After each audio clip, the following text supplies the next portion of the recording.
अगर मुसीबतें हैं तो मुस्कुरा के चल, आंधियों को पैरों तले दबा के चल, मंजिल की औकात नहीं तुझसे दूर रहने की, खुद में इतना विश्वास जगा के चल।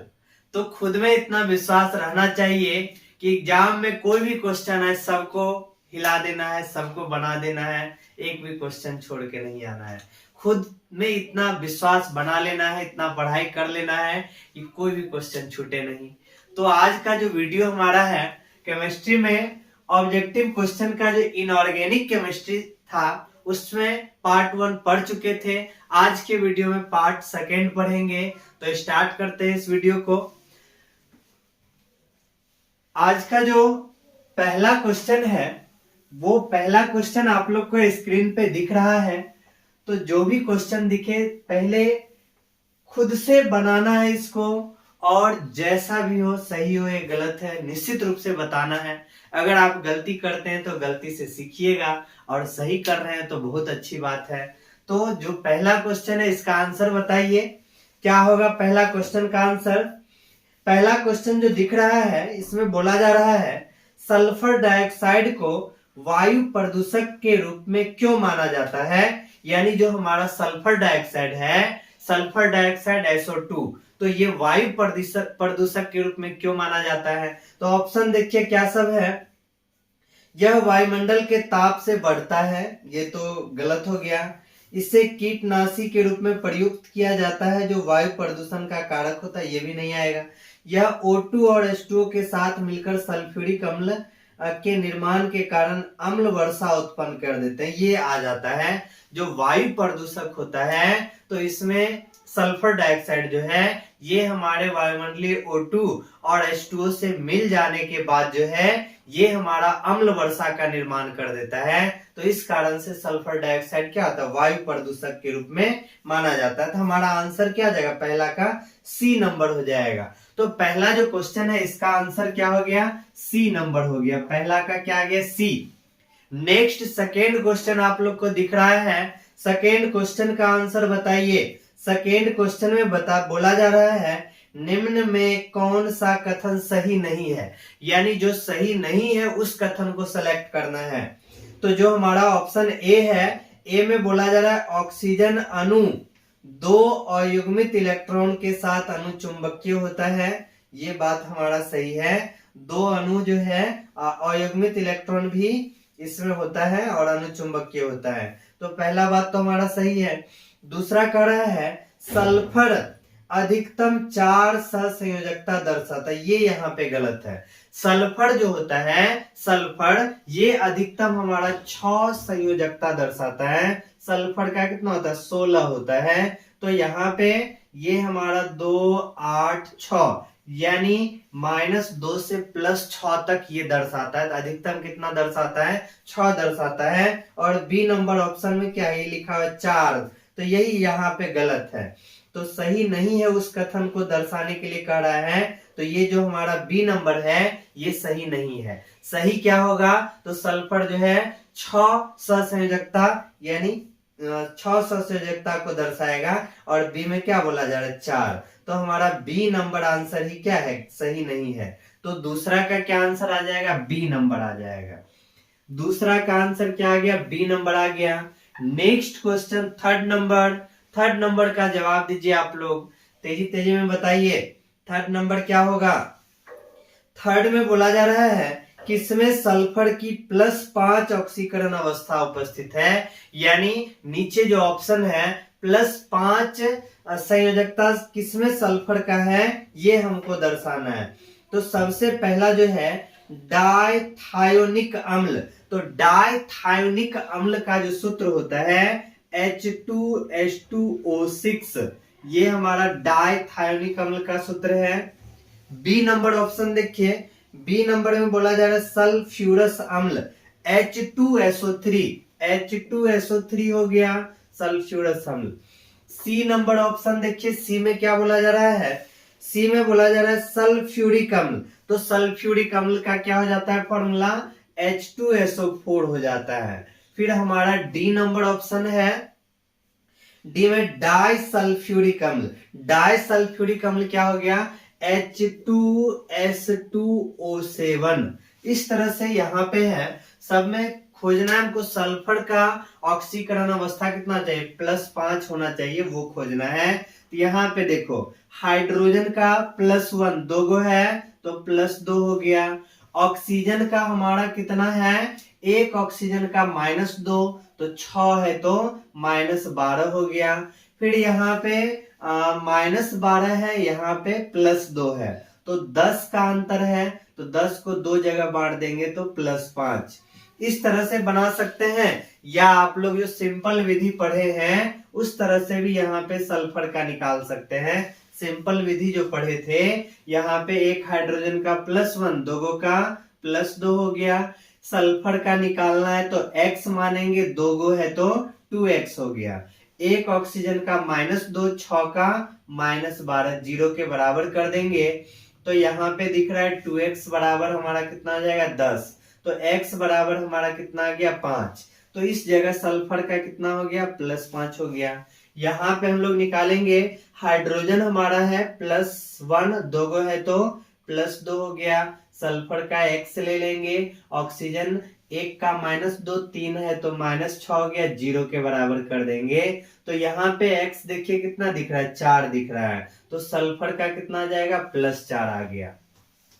फिर यहाँ पे हमारा है 2 हाइड्रोजन है तो +2 हो गया। फिर सल्फर का x लिख दिए और ऑक्सीजन यहाँ पे -8, 0 के बराबर हो गया, तो x यहाँ पे कितना जाएगा हमारा 6 आ जाएगा। 8 यहाँ पे 2 है तो x का मान 6, तो यहाँ सल्फर का कितना आ गया, +6 आ गया। फिर यहाँ पे देखिए हाइड्रोजन का +2 हो गया, सल्फर का हमारा 2x हो गया, यहाँ पे -14, 0 के बराबर हो गया। 2x बराबर हमारा कितना आ जाएगा, 12 हो जाएगा, तो x बराबर हमारा 6 हो गया। तो यहाँ पे भी +6 हो गया। तो क्वेश्चन में क्या कर रहा है, +5 ऑक्सीकरण अवस्था, तो +5 इसमें दिख रहा है, यानी ऑप्शन नंबर ए। तीसरा में यानी डायथायोनिक अम्ल, तीसरा का आंसर क्या हो गया, ए नंबर। तीसरा का आंसर क्या हो जाएगा, ए नंबर हो गया। तीसरा का हमारा कितना आ गया, ए। तीसरा का क्या हो गया, ए। अब हम लोग चल रहे नेक्स्ट क्वेश्चन की तरफ, इसको मिटा देते हैं। ऑक्सीकरण अवस्था निकालना ध्यान रखना है, कैसे निकालते हैं ऑक्सीकरण अवस्था, बहुत अच्छे से आप लोग को बताया गया था। तो अब जो है नेक्स्ट क्वेश्चन 4 नंबर, 4 नंबर का आंसर बताइए। 4 नंबर का बता दिए आंसर। 4 नंबर में बोला जा रहा है वायु का मुख्य अवयव है, तो वायु में मुख्य रूप से कौन कौन सा गैस होता है, तो वायु में जान रहे सबसे ज्यादा तो नाइट्रोजन होता है, इसके बाद ऑक्सीजन है, कार्बन डाइऑक्साइड है, ये हमारा वायु का मुख्य अवयव होता है। तो ऑप्शन देखिए CO2 यानी कार्बन डाइऑक्साइड, N2 और O2 यानी ऑप्शन नंबर ए। चौथा का क्या हो जाएगा, ए नंबर हो जाएगा। 4 का क्या हो गया, ए नंबर आ गया। नेक्स्ट 5 नंबर क्वेश्चन, 5 नंबर आप लोग को दिख रहा है, आंसर बताइए। साल्ट केक भट्ठी द्वारा निम्न में से कौन सा अम्ल बनाया जाता है, तो हाइड्रोक्लोरिक अम्ल HCl। साल्ट केक भट्ठी द्वारा कौन सा अम्ल बनाया जाता है, HCl बनाया जाता है। तो HCl देखिए कौन सा ऑप्शन है, 5 का बी नंबर हो जाएगा। पांचवा का आंसर हमारा क्या हो गया, बी नंबर हो गया, पांचवा का बी। नेक्स्ट 6ठा नंबर दिख रहा है, दिख रहा है आप लोग को, हाँ सबको दिख रहा है। 6ठा नंबर है क्रायोलाइट में है, तो क्रायोलाइट का सूत्र क्या होता है, क्रायोलाइट जो है पढ़े थे आप लोग NaAlF6, ये होता है हमारा क्रायोलाइट। तो क्रायोलाइट में क्या दिख रहा है हम लोग को, फ्लोरीन दिख रहा है, हाँ फ्लोरीन तो है, इसके बाद क्लोरीन, क्लोरीन नहीं है, फिर ब्रोमीन भी नहीं है, आयोडीन भी नहीं है, यानी क्रायोलाइट में क्या दिख रहा है, फ्लोरीन दिख रहा है। तो हमारा 6ठा का आंसर क्या आ जाएगा, ए नंबर हो गया। 6ठा का क्या हो गया, ए नंबर। 6 नंबर तक कंप्लीट कर लिए। नेक्स्ट 7वां नंबर क्वेश्चन दिख रहा है आप लोग को, 7वां नंबर। 7वां का आंसर बताना है। 7वां बहुत आसान है, बहुत लोगों का आंसर आना शुरू हो गया है। 7वां में है निम्न में से यौगिक बनाने वाले उत्कृष्ट गैस का उदाहरण।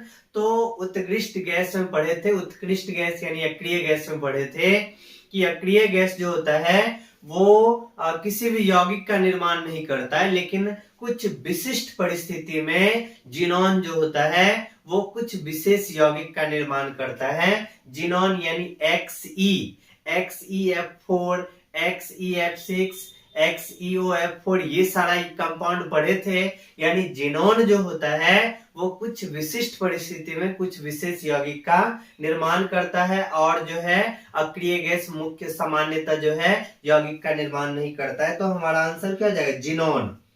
सातवां का क्या हो गया? जिनोन हो गया। जिनोन किसमें है? D number. सातवां का सही आंसर क्या है? डी नंबर है। फिर नेक्स्ट क्वेश्चन देखिए। नेक्स्ट क्वेश्चन दिख रहा है सब लोग को? नेक्स्ट क्वेश्चन का आंसर बताना है। 8वां नंबर क्वेश्चन है, पीतल बनाने में प्रयुक्त धातु। तो पीतल बनाने में किस धातु का प्रयोग होता है? पीतल बनाने के लिए कॉपर और जिंक का प्रयोग करते हैं। तो कॉपर और जिंक खोजिए किस में है? तो ए नहीं है, बी में भी नहीं है, सी में कॉपर और जिंक, Cu+Zn। तो पीतल बनाने के लिए कॉपर और जिंक का प्रयोग किया जाता है। तो हमारा 8वां का आंसर क्या आ जाएगा? सी नंबर हो जाएगा। 8वां का सही आंसर क्या है? C number. 9 number question. 9 number question बताना है। 9 नंबर क्वेश्चन में बोला जा रहा है, निम्नलिखित में कौन सी धातु प्रकृति में मुक्त अवस्था में पाई जाती है? मुक्त अवस्था यानी स्वतंत्र अवस्था में पाई जाती है। तो सोडियम तो नहीं होगा, लोहा भी नहीं होगा, ये सब का हम लोग निष्कर्षण करते हैं। जिंक जो है इस सब का भी निष्कर्षण होता है। सोना, सोना जो है वो प्रकृति में हमारा मुक्त रूप में पाया जाता है। तो हमारा आंसर क्या आ जाएगा? 9 का डी नंबर हो गया। 9 नंबर का आंसर क्या है? डी हो गया। 9 का डी यानी सोना। ध्यान रखना है, सोना मतलब नींद वाला सोना नहीं, गोल्ड जो आभूषण के रूप में उपयोग किया जाता है। तो वो सब जो है ना मुक्त रूप में पाया जाता है। नेक्स्ट हमारा है 10 नंबर। 10 नंबर क्वेश्चन बताइए। 10 नंबर में है, pH3 अणु के केंद्रीय परमाणु का संकरण। संकरण यानी हाइब्रिडाइजेशन। pH3 का क्या होता है? sp3। pH3 का संकरण क्या हो जाएगा? sp3 हो जाएगा। तो sp3 किस नंबर में है? सी नंबर में है। तो 10 का आंसर क्या हो गया? सी नंबर हो गया। 10 का आंसर क्या है? C. Next question 11 number. 11 number दिख रहा है आप लोग को? 11 में बताना है, निम्नलिखित में कौन मेटाबोरिक अम्ल है? तो मेटाबोरिक अम्ल जो है बताना है। तो मेटाबोरिक अम्ल के रूप में HbO2। देखिए कौन सा ऑप्शन है? HbO2 कौन सा ऑप्शन है? ए नंबर है। तो 11 जो है ना वो ए नंबर में दिख रहा है। 11 का आंसर क्या हो जाएगा? ए नंबर हो जाएगा। 11 का A. Next question 12 number. 12 number screen पे दिख रहा है आप लोग को, जल्दी जल्दी आंसर बताइए। 12 है, निम्नलिखित में किसे पर्ल व्हाइट कहा जाता है? पर्ल व्हाइट के नाम से कौन जाना जाता है? तो ऑप्शन हमारा BiOCl यानी बिस्मथ ऑक्सीक्लोराइड, इसी को पर्ल व्हाइट के नाम से जाना जाता है। BiOCl bismuth oxychloride. तो इसको जो पर्ल व्हाइट जो है इसका नाम होता है। तो ध्यान रखना, BiOCl पर्ल व्हाइट के नाम से भी जाना जाता है। तो 12 का सही आंसर क्या है? ए नंबर है। 12 का सही आंसर क्या है? ए नंबर है। Next question 13 number. 13 नंबर बताना है, ऑर्थोफॉस्फोरिक अम्ल की भास्मिकता। ऑर्थोफॉस्फोरिक अम्ल है, ऑर्थोफॉस्फोरिक अम्ल है, इसका भास्मिकता पता करना है। तो ऑर्थोफॉस्फोरिक अम्ल H3PO4, H3PO4 है, इसका कितना भास्मिकता है, बेसिसिटी है, ये निकालना है। तो यहाँ पे फॉस्फोरस है और इस फॉस्फोरस से टोटल 4 ऑक्सीजन है। तो एक ऑक्सीजन तो ऊपर हो गया। फिर यहाँ पे 3 OH, यहाँ पे ऑक्सीजन है और हाइड्रोजन है। इस तरह से यहाँ पे ऑक्सीजन है और हाइड्रोजन है। भास्मिकता यानी कितना बेस यहाँ से निकल सकता है। तो यहाँ पे देखिए, यहाँ पे 3 इसका भास्मिकता होता है। पिछले वीडियो में भी इस टाइप का क्वेश्चन पढ़े थे। संरचना पता है तो भास्मिकता, जिसको लोग क्षारीयता भी बोलते हैं, बेसिसिटी बोला जाता है। तो इसका भास्मिकता कितना नजर आ रहा है? 3 नजर आ रहा है। तो 3 कौन सा ऑप्शन में है? बी नंबर में है। 13 का क्या हो जाएगा हमारा आंसर? B number. 13 का क्या हो गया? बी। 13 तक बना लिए हैं। नेक्स्ट जो है 14 नंबर क्वेश्चन।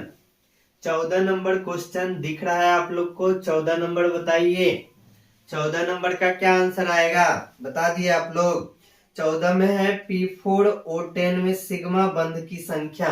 P4O10 यानी फास्फोरस 4 है, ऑक्सीजन 10 है, फास्फोरस पेंटाऑक्साइड। इसमें सिग्मा बंधन का संख्या बताना है। सिग्मा बंधन, पाई बंधन आप लोग को बताए हैं। अगर परमाणुओं के बीच सिंगल बॉन्ड होता है तो ये हमारा सिग्मा, एक सिग्मा। अगर परमाणुओं के बीच डबल बॉन्ड होता है तो एक सिग्मा और दूसरा पाई। ये हमारा, अगर ऊपर में सिग्मा है तो नीचे पाई हो गया, ऊपर में पाई होता तो नीचे सिग्मा। अगर परमाणुओं के बीच ट्रिपल बॉन्ड होता है तो दो पाई हो जाता है और एक सिग्मा बॉन्ड होता है। ये बात जो है आप लोग को बहुतों बार बताया गया है।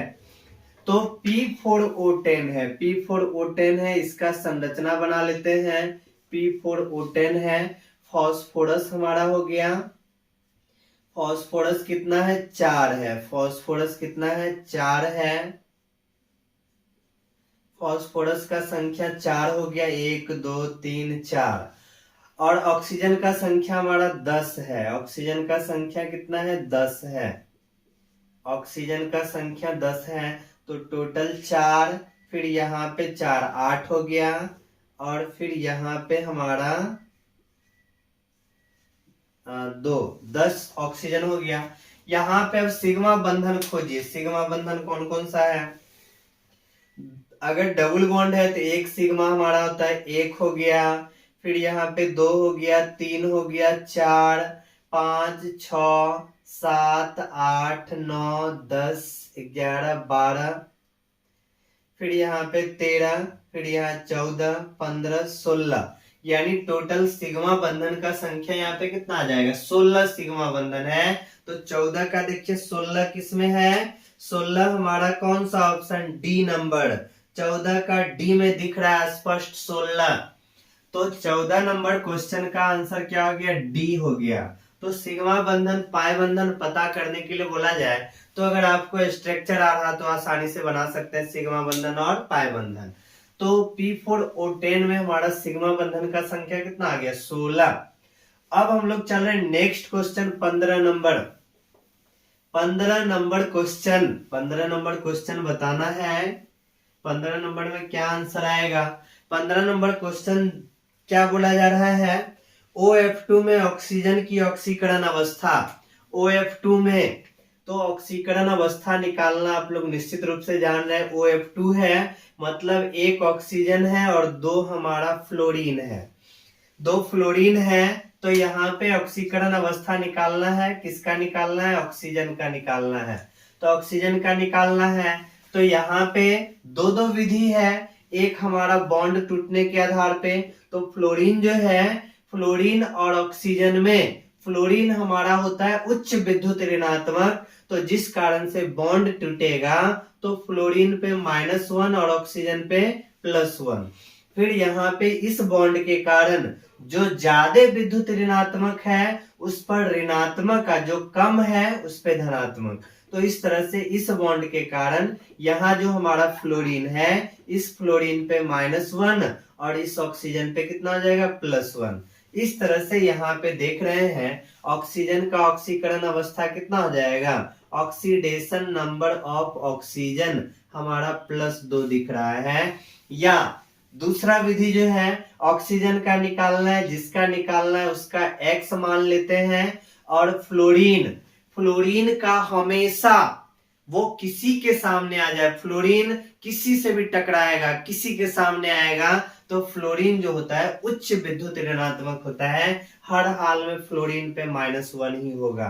तो 2 फ्लोरीन है तो -2 हो गया, 0 के बराबर कर दिए, x बराबर हमारा +2 हो गया। इस तरह से भी यहाँ बता सकते हैं। तो OF2 में ऑक्सीजन का ऑक्सीकरण अवस्था कितना है? हमारा +2 है।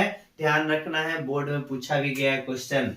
तो OF2 में ऑक्सीजन का ऑक्सीकरण अवस्था +2। खोजिए कौन सा ऑप्शन है। मिल गया सब लोग को। 15 का डी नंबर में दिख रहा है +2, तो 15 का हमारा सही आंसर क्या है, डी है। 15 का सही आंसर क्या हो गया, डी नंबर हो गया। 15 तक देख लिए हैं।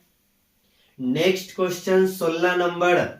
16 नंबर दिख रहा है आप लोग को, बताना है 16 नंबर का आंसर। 16 में है H2SO4 के निर्माण की संपर्क विधि में प्रयुक्त होने वाला उत्प्रेरक।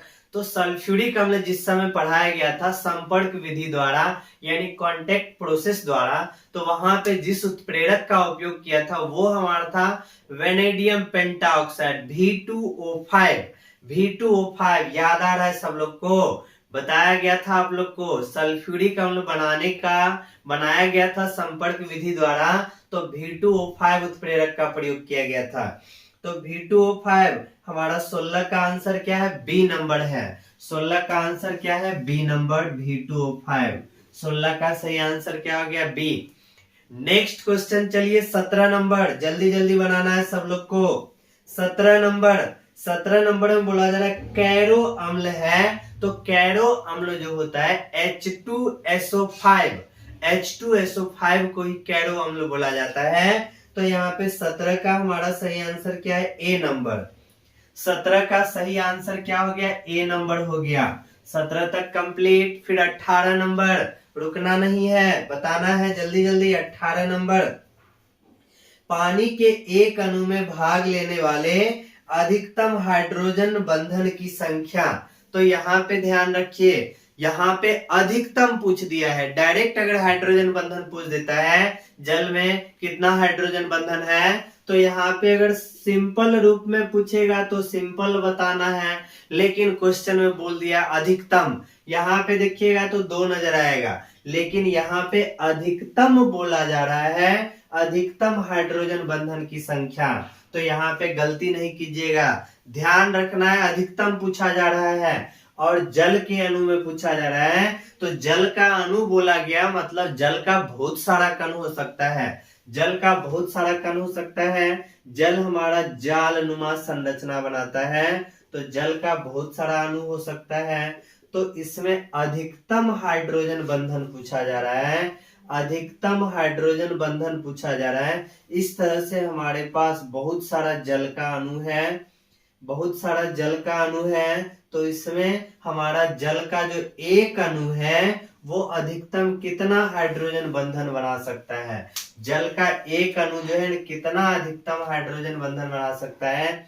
तो ये हमारा जल का अणु है। तो यहाँ पे हाइड्रोजन बंधन, हाइड्रोजन पढ़े हैं, हाइड्रोजन बंधन कब होता है, जब हमारा हाइड्रोजन उच्च विद्युत ऋणात्मक तत्व फ्लोरीन, ऑक्सीजन या नाइट्रोजन से जुड़ा हो, तभी हमारा हाइड्रोजन बंधन बनता है। तो ये अगर यहाँ पे हमारा हाइड्रोजन है, इसके साथ बंधन बना लिया, फिर इसके बाद ये हमारा हाइड्रोजन है, इसके साथ बंधन बना लिया, ये हमारा हाइड्रोजन है, इसके साथ बंधन बना लिया, ये हमारा हाइड्रोजन। तो ये हमारा जल का एक अणु है, ये हमारा जल का एक अणु है। तो ये मैक्सिमम, अधिकतम कितना हाइड्रोजन बंधन बना रहा है, अधिकतम हमारा 4 हाइड्रोजन बंधन बना रहा है।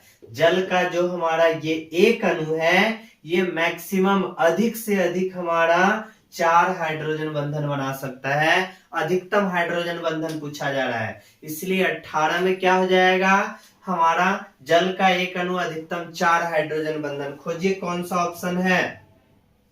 18 का डी नंबर में दिख रहा है 4, तो 18 का हमारा क्या हो गया, डी नंबर सही आंसर है। 18 का क्या सही आंसर है, डी नंबर सही आंसर है। तो ध्यान रखना है इस क्वेश्चन को। तो फिर हम लोग चल रहे हैं नेक्स्ट क्वेश्चन की तरफ। नेक्स्ट हमारा है 19 नंबर क्वेश्चन। 19 नंबर क्वेश्चन, 19 में बताइए क्या बोला जा रहा है। 19 में बोला जा रहा है अंतर हैलोजन यौगिक है। अंतर हैलोजन यौगिक में पढ़े थे, जब हमारा दो या दो से अधिक हैलोजन आपस में जुड़कर कोई कंपाउंड बना देता है, जिसमें केवल और केवल हैलोजन ही होना चाहिए, हैलोजन परमाणु ही होना चाहिए। अब हैलोजन परमाणु ही अगर हमारा कोई यौगिक बनाता है, तो उस स्थिति में तो वो हमारा अंतर हैलोजन यौगिक हो जाएगा। तो खोजिए इसमें एक ए नंबर में देखिए ICl, आयोडीन और क्लोरीन दोनों हमारा हैलोजन है, तो इस तरह से ये हमारा अंतर हैलोजन यौगिक हो जाएगा। बाद बाकी में देखिए एक हैलोजन नजर आ रहा है, बाद बाकी अन्य एलिमेंट है, लेकिन ए नंबर जो ऑप्शन है दोनों का दोनों क्या हैलोजन है। इस तरह से अंतर हैलोजन यौगिक हमारा क्या हो जाएगा, ए नंबर हो जाएगा। 19 का क्या हो गया, ए नंबर, 19 का ए। नेक्स्ट क्वेश्चन 20 नंबर, ना ही रुकना है ना ही थकना है, बस बनाते रहना है। 20 नंबर बताइए, 20 नंबर का क्या आंसर होगा, किसे सुपर हैलोजन कहा जाता है। Super halogen, super duper hit, यानी सुपर हैलोजन किसको बोला जाता है, फ्लोरीन को, क्योंकि फ्लोरीन जो होता है वो सबसे ज्यादा विद्युत ऋणात्मक तत्व होता है। इससे ज्यादा जो है ना कोई विद्युत ऋणात्मक तत्व नहीं होता है, इसलिए इसको जो है सुपर हैलोजन कहा जाता है।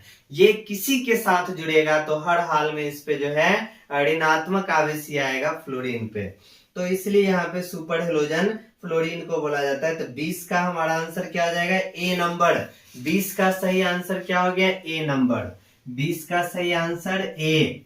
नेक्स्ट 21 नंबर, 21 नंबर आप लोग को दिख रहा है, बताना है। 21 में क्लोरीन में p इलेक्ट्रॉन की संख्या होता है, तो p इलेक्ट्रॉन, तो इसके लिए जो है आप लोग को इलेक्ट्रॉनिक विन्यास बनाना पड़ेगा, अपने आप नजर आ जाएगा। क्लोरीन होता है, ये परमाणु संख्या हमारा 17 होता है, 1s2 2s2 2p6 3s2 3p3, 17 पुड़ गया, 2 2 4 6 10 2 12 3 15, 17 न पुराना है, तो यहाँ पे हम लोग कितना रख देंगे, 5 रख देंगे। तो यहाँ पे देखिए 2 2 4 6 10 2 12 5 17, तो ये हमारा क्लोरीन का इलेक्ट्रॉनिक विन्यास निकल गया। p इलेक्ट्रॉन आप खोजिए, p जहां जहां है तो टोटल p इलेक्ट्रॉन, यहाँ पे हमारा 6 इलेक्ट्रॉन, यहाँ पे हमारा 5 इलेक्ट्रॉन, तो टोटल p इलेक्ट्रॉन का संख्या कितना है, 11। तो 11 देखिए कौन सा ऑप्शन में नजर आ रहा है, 11 का बी नंबर ऑप्शन में 11 नजर आ रहा है। ये 21 का बी है, तो बी में 11 नजर आ गया, तो 21 का सही आंसर क्या जाएगा, बी नंबर हो गया। 21 का सही आंसर बी नंबर हो गया। Next 22 number question, 22 number question दिख रहा है आप लोग को, 22 नंबर बताना है आंसर। 22 नंबर में बताइए, 22 में क्या बोला जा रहा है, निम्न में से किसकी आकृति वर्ग तलीय है, स्क्वायर प्लेनर है। तो स्क्वायर प्लेनर का आकृति देखिए XeF4, स्क्वायर प्लेनर का संरचना आप लोग जान रहे हैं, यहाँ पे एक जो है केंद्रीय परमाणु होगा, इसके अलावा यहाँ पे 4 आना चाहिए चारों कोना पे, तो XeF4 देखिए नजर आ रहा है वर्ग तलीय, तो वर्ग तलीय जो है हमारा कौन है, XeF4 है, तो 22 का ए नंबर आंसर, 22 का क्या हो गया, ए नंबर हो गया। नेक्स्ट क्वेश्चन 23 नंबर, 23 नंबर बताना है, हैलोजन की क्रियाशीलता का सही क्रम, तो सबसे ज्यादा क्रियाशील फ्लोरीन होता है, इसके बाद क्लोरीन है, ब्रोमीन है, तब आयोडीन है, ये इसका क्रियाशीलता यानी सक्रियता का क्रम है। तो 23 में देखिए सबसे ज्यादा क्रियाशील फ्लोरीन, तब क्लोरीन, ब्रोमीन, आयोडीन, यानी बी नंबर आंसर में दिख रहा है, तो 23 का सही आंसर क्या हो जाएगा, बी। 23 का सही आंसर क्या हो गया, बी। नेक्स्ट है 24 नंबर, 24 नंबर में बताना है, वर्ग 16 के तत्व कहलाते हैं, वर्ग 16 का तत्व क्या कहलाता है, कैल्कोजेंस, पढ़े थे आप लोग, वर्ग 16 का तत्व कैल्कोजेंस कहलाता है। वर्ग 17 पूछेंगे तो हैलोजन कहलाता है। वर्ग 18 पूछा जाए तो अक्रिय गैस, अक्रिय तत्व, निष्क्रिय गैस, नोबल गैस, ये सारा चीज कहलाता है। और वर्ग 18 को शून्य वर्ग का तत्व भी कहते हैं। लेकिन यहाँ पे वर्ग 16 पूछा जा रहा है तो वर्ग 16 को कैल्कोजेंस बोला जाता है, कैल्कोजेंस। तो 24 का हमारा सही आंसर क्या है, बी नंबर। 24 का सही आंसर क्या हो गया, बी। नेक्स्ट 25 नंबर, 25 नंबर आप लोग को दिख रहा है स्क्रीन पे, 25 का बताना है आंसर। सल्फर की अधिकतम सहसंयोजकता कितनी हो सकती है, सल्फर का अधिक से अधिक कितना हो सकता है? 6 हो सकता है। स्टार्टिंग में ही आप लोग को बताया गया था सल्फर का अधिकतम, तो सल्फर का अधिकतम सहसंयोजकता कितना हो जाएगा? 6 हो जाएगा। 6 कौन सा ऑप्शन है? तो सी नंबर में दिख रहा है, सी। तो 25 का हमारा सही आंसर क्या हो गया? सी नंबर हो गया। 25 का सही answer C. 26 number question, 26 number question आप लोग को दिख रहा है, बताना है निम्न में कौन सा यौगिक चिल्ली साल्ट, पीटर या चिल्ली सोडा कहलाता है? तो chilli soda sodium nitrate NaNO3, NaNO3 को ही चिल्ली साल्ट बोला जाता है। तो 26 का हमारा देखिए ए नंबर में दिख रहा है NaNO3, तो हमारा 26 का सही आंसर क्या हो गया? ए नंबर हो गया। 27 नंबर बताना है, 27 नंबर विरंजक चूर्ण के रूप में प्रयुक्त होने वाला हैलोजन। तो विरंजक चूर्ण का फॉर्मूला क्या होता है? CaOCl2। विरंजक चूर्ण का क्या फॉर्मूला होता है? CaOCl2। तो यहाँ पे क्लोरीन दिख रहा है, कौन सा हैलोजन दिख रहा है? विरंजक चूर्ण में क्लोरीन दिख रहा है। तो क्लोरीन देखिए, खोजिए इसमें क्लोरीन, तो क्लोरीन हमारा बी नंबर में दिख रहा है, बी नंबर। 27 का सही आंसर क्या हो जाएगा? बी नंबर हो जाएगा। 27 का सही आंसर बी नंबर। बहुत सारा क्वेश्चन ऐसा है जिसको आप देखते के साथ आंसर लगा सकते हैं। 28 नंबर, कौन सा तत्व केवल -1 ऑक्सीकरण अवस्था दर्शाता है? केवल और केवल, अन्य तत्व जो भी है वो अपना ऑक्सीकरण अवस्था बदल लेता है, लेकिन ध्यान रखना है फ्लोरीन कभी भी नहीं बदलेगा। फ्लोरीन जो है सबसे अधिक विद्युत ऋणात्मक तत्व है। फ्लोरीन के सामने कोई भी आए, फ्लोरीन किसी से टकरा जाएगा तो हमेशा फ्लोरीन पे -1 ही ऑक्सीकरण अवस्था रहेगा। फ्लोरीन जो है -1 के अलावा कोई सा भी ऑक्सीकरण अवस्था नहीं दर्शाता है, कोई भी कंपाउंड हो, ध्यान रखना है। तो फ्लोरीन का ऑक्सीकरण अवस्था कितना आ जाएगा? -1 हो जाएगा। फ्लोरीन का ऑक्सीकरण अवस्था हमेशा -1 होता है। तो खोजिए कौन सा ऑप्शन है? 28 नंबर, 28 का ए में ही फ्लोरीन दिख रहा है, तो 28 का सही आंसर क्या हो जाएगा? ए नंबर हो जाएगा। 28 का सही आंसर क्या हो गया? ए। नेक्स्ट क्वेश्चन पे चलना है। Next question 29 number question, 29 number बताइए क्या बोला जा रहा है? हीलियम का मुख्य स्रोत, 29 में बताना है सही आंसर। हीलियम का मुख्य स्रोत क्या होता है? तो यहाँ पे जो हमारा ऑप्शन है हवा है, रेडियम है, मोनाजाइट है, जल है। तो हीलियम का मुख्य स्रोत यहाँ पे हवा हो जाएगा।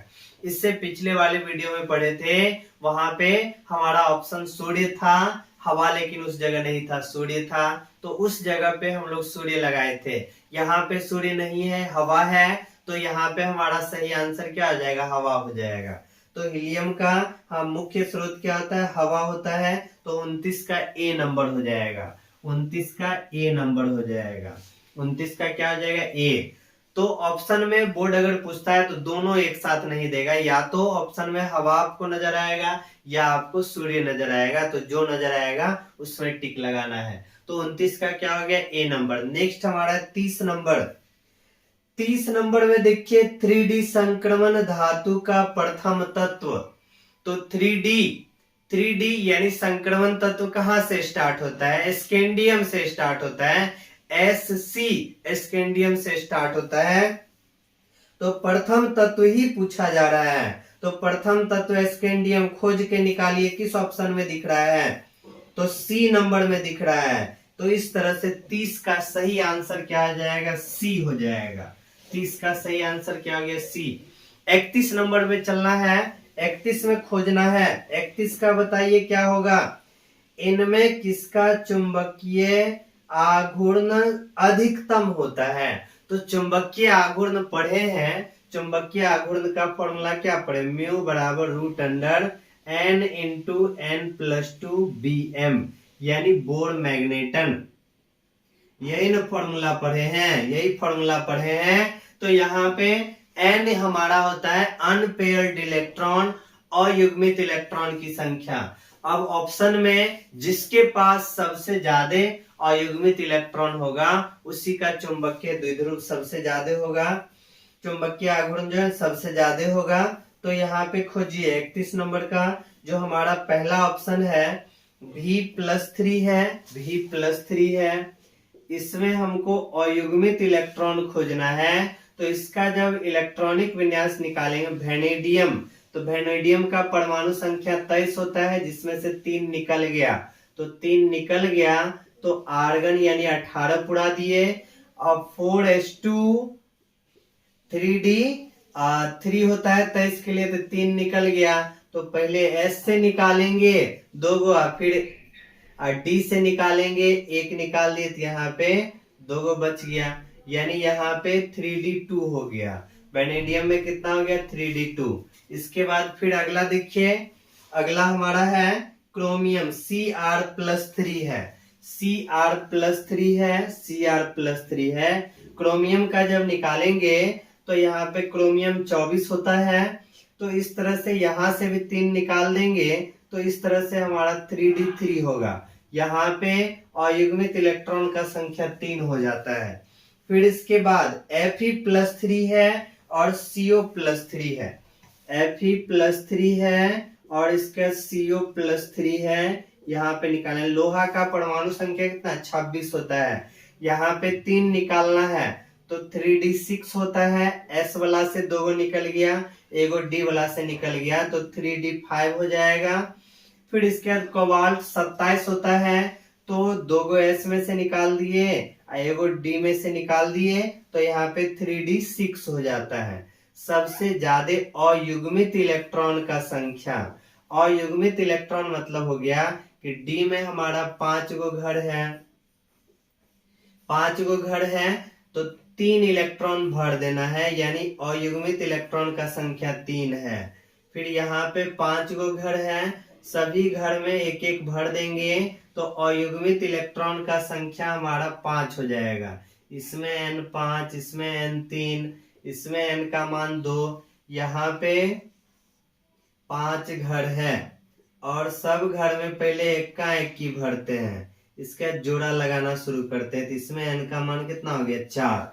तो सबसे ज्यादा देखिए अयुग्मित इलेक्ट्रॉन किस में है, Fe+3 में है। इसी का द्विध्रुव चुंबकीय आघूर्ण जो है ना सबसे ज्यादा हो जाएगा Fe+3 का।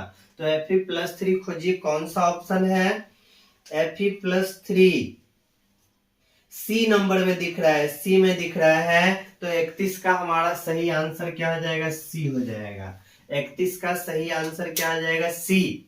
तो किसी का भी चुंबकीय आघूर्ण निकालना है तो अयुग्मित इलेक्ट्रॉन की संख्या यानी n का मान निकाल लिए तो समझ जाइए, और ये हमारा चुंबकीय आघूर्ण जो है तुरंत निकल जाएगा। पढ़े हैं इस सब चीज को आप लोग। नेक्स्ट हमारा 32 नंबर, 32 बताइए। धीरे धीरे बहुत विद्यार्थी का जोश ठंडा जाता है, जोश बना के रखना है। 32 नंबर, Zn+2 निम्नलिखित में से किसके साथ iso electrons, Zn+2 iso electrons यानी इलेक्ट्रॉन का संख्या समान होना चाहिए। तो जिंक हमारा 30 है, जिंक का परमाणु संख्या 30 है, 2 गो इलेक्ट्रॉन निकल गया तो इलेक्ट्रॉन का संख्या 28 हो गया जिंक में। अब हम लोग ऑप्शन में खोजेंगे किसके पास 28 इलेक्ट्रॉन है, तो वही हमारा आइसो इलेक्ट्रॉनिक्स हो जाएगा।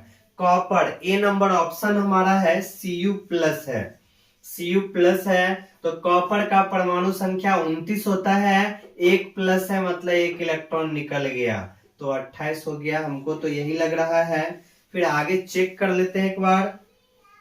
बी नंबर में चेक कीजिए, बी नंबर में किधर भाग गया, बी नंबर है Cu+2 है, Cu+2 है। तो यहाँ पे हमारा कॉपर का 29 होता है, तो इलेक्ट्रॉन हमारा 29 है, 2 गायब हो गया तो 27 हो गया। फिर सी नंबर में देख लीजिए, सी में क्या ऑप्शन है, Ni+2 है, Ni+2 है, Ni+2 है। और डी में हमारा क्या है, Fe+2 है। तो यहाँ पे इलेक्ट्रॉन का संख्या बताना है। निकेल 28 होता है, 2 चला गया तो 26 होगा। Fe में Fe का परमाणु संख्या हमारा 26 होता है, इसमें से 2 चला गया तो 24 बचा। तो देखिए किसके पास ये किसके साथ आइसो इलेक्ट्रॉनिक्स है, तो इसके पास 28 इलेक्ट्रॉन है, तो ये हमारा Cu+, इसके पास भी 28 इलेक्ट्रॉन है, यानी हमारा ऑप्शन ए सही है। 32 का जो हमारा आंसर हो जाएगा ए, Cu+, 32 का सही आंसर क्या हो जाएगा, ए हो जाएगा।